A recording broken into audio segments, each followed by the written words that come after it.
I've been attached with the feeling of waking up with you by my side. Order ready na nga itong ating Bel Mariano para sa kanyang event mamaya na kung saan ay sobrang ganda nga rito ng ating Bel Mariano. Alam naman natin na kapag meron nga mga ganitong events, itong ating Donnie at Bel ay talaga namang dinudumog at pinupuntahan nga ng maraming bablis para suportahan itong ating couple. At narito na nga guys ang pasilip sa magiging look ng ating Bel mamaya. Sabay-sabay natin panoorin.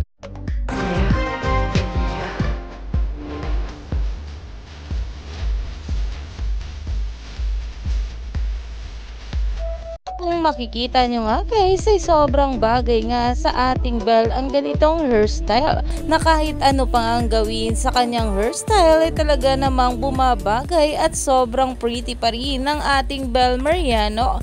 Kaya naman hindi nakakapagtaka na sobrang nabighani nga itong ating Donnie sa kanyang tink. Kaya naman umani pa nga ito ng maraming komento at pinag-uusapan na. Stay tuned lang tayo for more update kila Donnie at Bel sa mga susunod pa na ayuda. Dahil marami pa nga talaga tayong dapat abangan sa ating couple ngayong araw. Lalong lalo na at may event nga itong ating Bel sa Shein mamaya.